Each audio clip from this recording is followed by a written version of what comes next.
Hey folks, welcome back to the kitchen here at Markelly Farm. As promised, we're going to make some Linguica sausage today.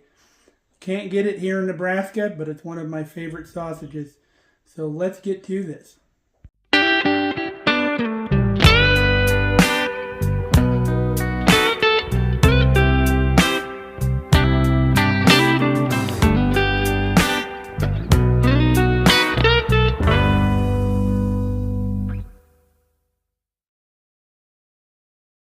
So we have here 5 pounds of the hog that we processed 2 years ago.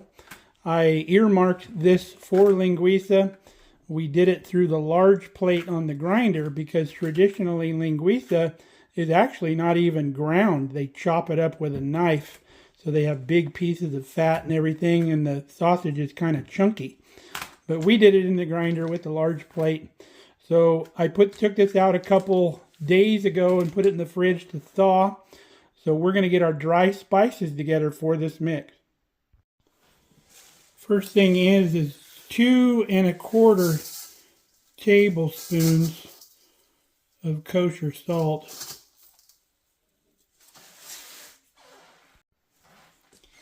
Next is about 3/4 tablespoon of just plain white sugar. Next is 4 teaspoons of smoked paprika, and that's 1 tablespoon plus 1 teaspoon. 1 teaspoon of red pepper. You can use cayenne pepper. I wouldn't use the crushed red pepper. Not quite fine enough. 1 tablespoon of dry oregano. We're using our stuff from the garden. 1 tablespoon of black pepper.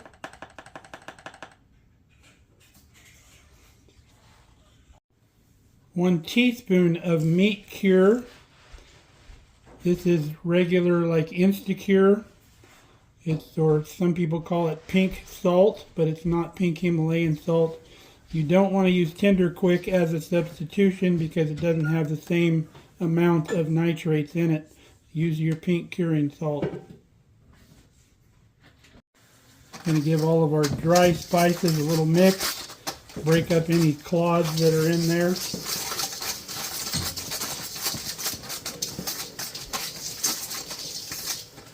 And then we'll start with our wet ingredients.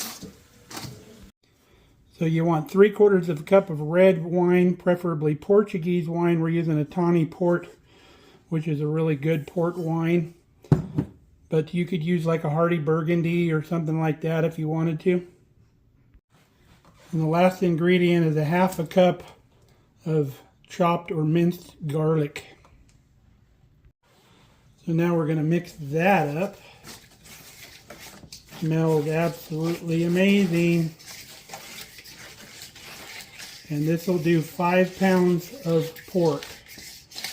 Now, if you need to buy your pork, get some boneless pork butt and use that. Grind it or cut it up pretty fine. So let's get our meat in here. Now, you might have heard me say this is from our pig 2 years ago.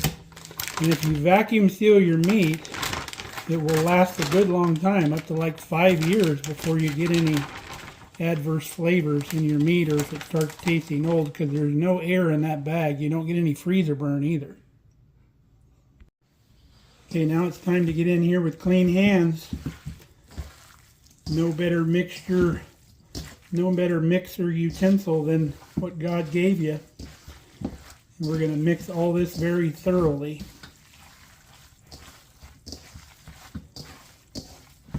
Smells fantastic. Got our meat well mixed. We're going to throw this back down in our extra refrigerator and we'll get everything else ready to go. So you want to get you some casings, hog casings for making Linguica. We bought the 30 to 32 millimeter because that's about the right diameter. Otherwise they get a little too big around. So there's a process to getting these casings ready. These are shelf stable. This comes from a company out of Kansas, Walton's. But I think LEM makes some shelf stable casings too. So you got to get these out of here. You got to rinse the salt off of them. And then you got to rinse them out end to end. And then let them sit in warm water for about an hour before you use them. You never want to freeze your casing because that'll make them brittle and you'll have blowouts. So each one of these bags has 105-pound stuffing capacity.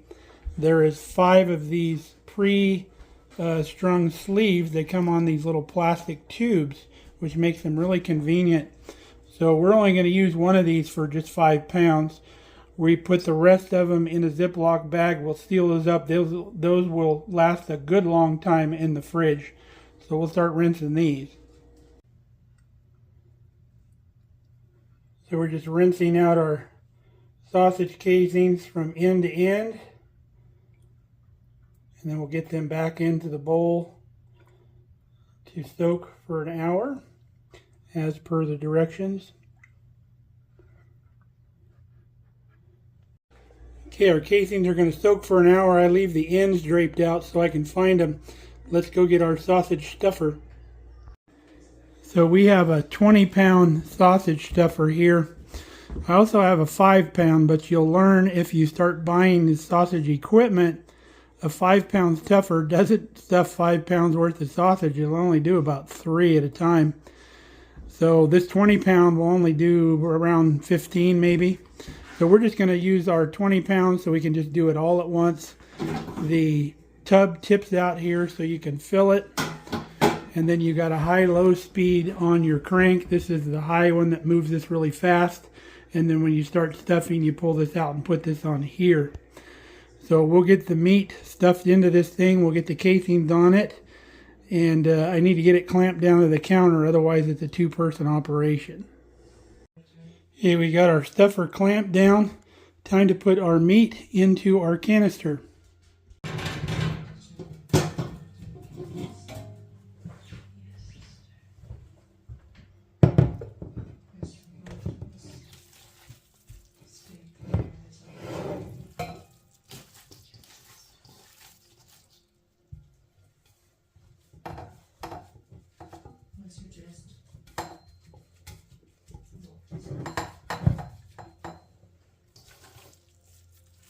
You want to make sure you try to get all the air out when you're putting this meat in. You don't want any air pockets, because then you'll end up with air inside your casing as you're stuffing, and if you get too much, it turns into a real pain.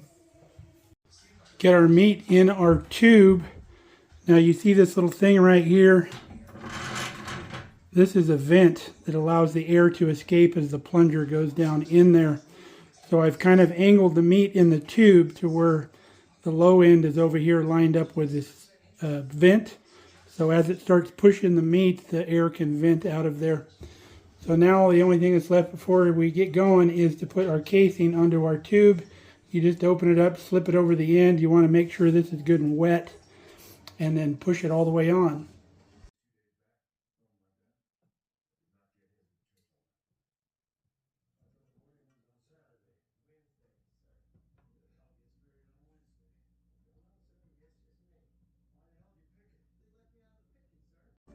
Okay, we got as much casing on there as we could get on there, and I'm sure we've got enough to do all 5 pounds. So we're going to run this down on the quick gear so we get resistance, which is right there, and then we switch gears. Now we're going to turn this until we start getting sausage to come out of that tube. Like right there. So now we're going to tie a knot in the end of the casing, and then we can start going.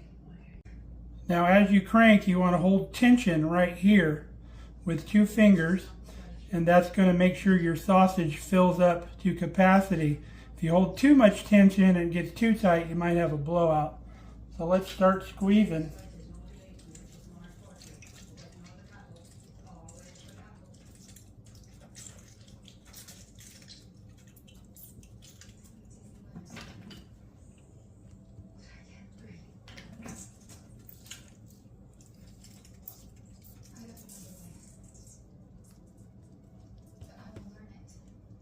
Now if you get a little twist in there, you just stop, squeeze your sausage down, and then get back after it. Now I leave a little bit of room in my casings, and I'll show you. Just work that down a little bit. Because if you're going to do links, you want enough room to where you can squeeze it about like that, and then you just flip it over like that. Now you don't have to do every casing, you do every other one. So once we get another bunch filled, we can flip it again. But I'm not going to link these because we're going to do them on the barbecue in a big full, we're going to loop them over the smoke stick in the barbecue. So we're going to leave all these together in one big sausage. So we'll hold tension and continue on. All right, we've reached the bottom of our stuffer, so now we need to take this loose here, and we'll run the plunger back out of there, and we'll stuff whatever meat's left in this tube into the casing.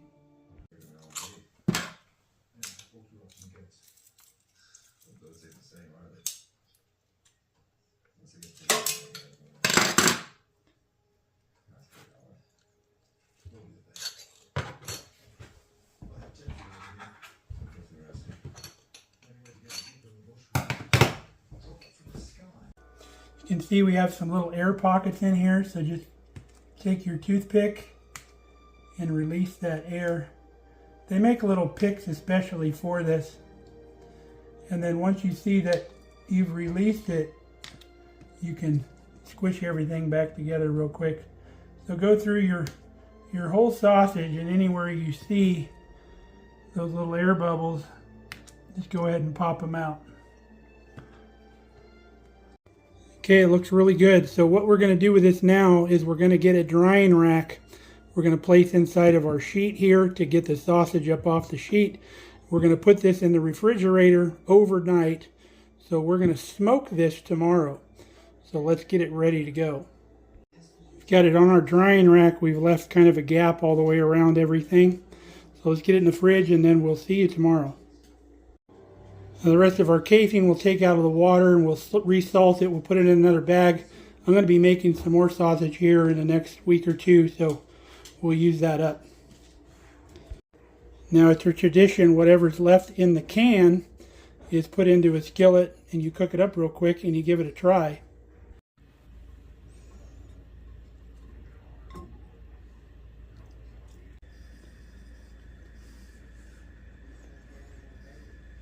Tasty. All right, it's the next day. Our sausage is firmed up in the refrigerator, and it is also dried. It's almost a little sticky to the touch, which means that's going to allow the smoke to stick to this really nicely. So we've got the Masterbuilt smoker going here. We've got it set on about 150 degrees to start with, because we want to roll some real good cold smoke. So we're going to get this thing loaded up. We've got a little stick here in our barbecue to loop our sausage around, so let's get her loaded. All right, we've got our sausage hanging here in the barbecue. We want to cook it till it just firms up. It's going to turn a real nice color. If we want to, we can shove a meat thermometer into one end so we know what it's cooking at. Okay, we've got about an hour of good smoke on it. We've bumped the temperature up to 180 degrees. So we can get to our final temperature of 152 before we pull it off. Now the reason we don't cook hotter is because we don't want to boil off the moisture in that sausage. And if we were going to cook hotter, it would do that and it would shrivel up. Already our sausage has reached 152. Look at the beautiful mahogany color. We're going to pull this off and go what's called bloom it. So we're putting it in a bowl. We're going to put cold tap water in here. We want this sausage to get back down to about 120 degrees as fast as we can. So we're showering it with cold water. If you have a lot of it, you could even do it like under the garden hose outside. So we'll cool this down. When it's cool, we'll take it out and we're going to dry it off and let it sit. So we've got the water running in it and just letting it flow out one side. That way the heat that comes to the top dissipates. We got a thermometer in here that we check every now and then, see where we're at. Okay, we're down to 120 degrees. We're going to pull her out and put it back on the drying rack. Alright, there she is. Now soaking it in that water by bringing the temperature down is going to keep it from shrinking any more. And it also kind of rehydrates those casings so they're not as dry. So we're just going to let this go to room temperature now. We're not going to put it in the fridge until it comes to room temperature. But after it comes to room temperature, I'll cut this into lengths and we'll bag it up. And then we'll shrink wrap some of it and we'll put some of it in the fridge. Now there's as many different recipes for linguiça as there is people in Portugal probably. But this is the recipe that I've found that's the best out of all the homemade recipes I've ever tried. This one's really phenomenal. And if you like linguiça, give this one a try. Linguiça is fantastic. We normally eat it just like on a real rustic roll with some mustard is all you need. But if you want to dress it up, use some grilled onions, melt some jack cheese over the top of it, do a mayo mustard mixture, and it will just knock your socks off. Now out in California, you could get linguiça on a pizza. And my favorite pizza was linguiça, pineapple, and jalapeno. Love that pizza. So we're going to probably make that here at home here very soon. All right, we made it to room temperature.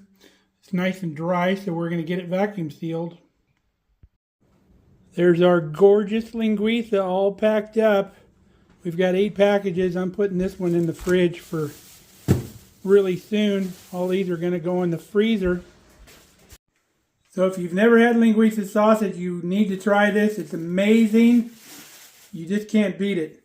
So I hope you enjoyed the video. We're going to be making some German sausage here again pretty soon. So stay tuned for that as well. So stay safe, stay healthy. We love you guys. Come back and see us here at the farm. Thanks for watching. Where are the sausages? Where are the sausages? You said you'd bring me sausages. I don't see no sausages. I want sausages. Sausages are good. Sausages are good. We are all sausages. I want sausages.